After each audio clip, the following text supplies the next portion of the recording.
Hello everybody. So yesterday, December 10th, 2022, the Moscow Police Department put out another press release with an update on the investigation regarding the 4 murdered students a few weeks ago in their home near the campus at the University of Idaho in Moscow. And I wanted to take some time to go through each of those here. But before I do that, I want to provide a couple disclaimers. Number one, I want to talk about what I am and what I am not. What I am not is a investigator. I am not a detective. I am not involved in any way in law enforcement. I am not an expert on forensics or crime scenes. I am not a professional journalist by trade. What I am is just a regular guy who has a regular career, but is really interested in true crime and mystery. And I've read a ton of books and studied a lot of cases and wrote about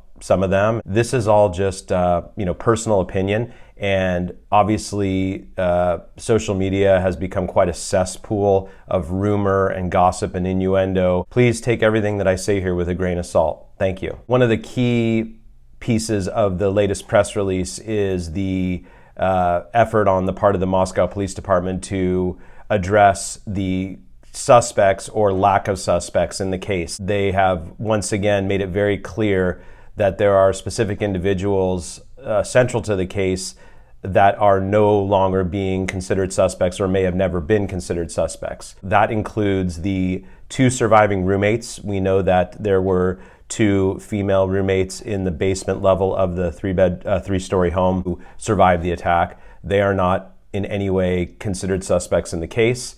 The male in the grub truck surveillance video, which I assume the Moscow Police Department means hoodie guy. The private party driver who took Kaylee and Madison home that night, we don't know who that driver was. We don't know if it was a ride-sharing service, or I think there's been some indication that it was some kind of private ride-sharing service affiliated in some way with the Greek system on campus. Kaylee's boyfriend or ex-boyfriend, that individual is not being considered a suspect. No individual that was at the residence when 911 was called, and that was on the Sunday. There was a 6th person apparently on the lease who was not present in the residence that night or that morning, who is no longer being considered a suspect. Now, if you read the wording in the press release, it says, "At this time in the investigation, detectives do not believe the following are involved in this crime." Now, that doesn't necessarily mean they have been completely cut off as prospective suspects. It could mean a lot of things. Essentially, what law enforcement is saying here is that these are not individuals that are the focus of our investigation. There's some additional information that they highlight that's related to the investigation.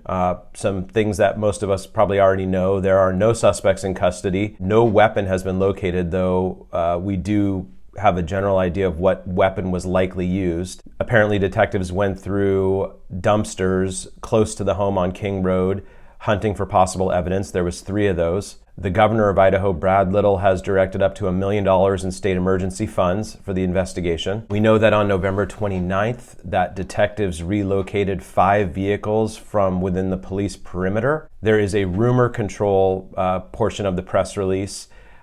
This is Moscow Police's attempt to kind of shut down a lot of the rumors that are circulating online. There's been a lot of talk about the incident at Taylor Avenue and Band Field, which occurred on the November 13th, the early morning hours at 3:01 a.m. That was the alcohol-related offense. There's the dash cam video, which people are tearing to shreds, but Moscow Police have made it very clear that this call and the events that transpired are in no way connected to the murder investigations. Police are saying that they still believe that the murder was a targeted attack. They're not sure if the victim or victims were targeted or the residence was targeted specifically. There was an incident on September 12th earlier this year where there was an argument between a group of people walking on the college campus bike path and a cyclist, and they're not connecting that incident in any way. Earlier this year, an individual died on Baker Street.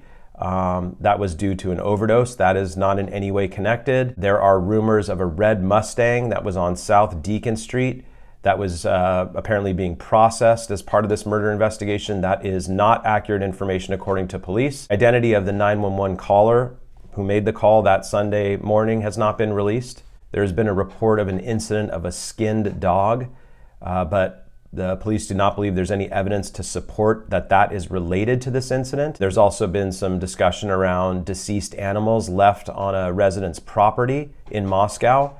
This was determined to be wildlife activity and not related to the murders. Not a whole lot of new information, no update on the white Hyundai that we know police have been looking for, but hopefully next week will bring us some more information and will get us closer to closure for the families of the victims. Thank you for watching.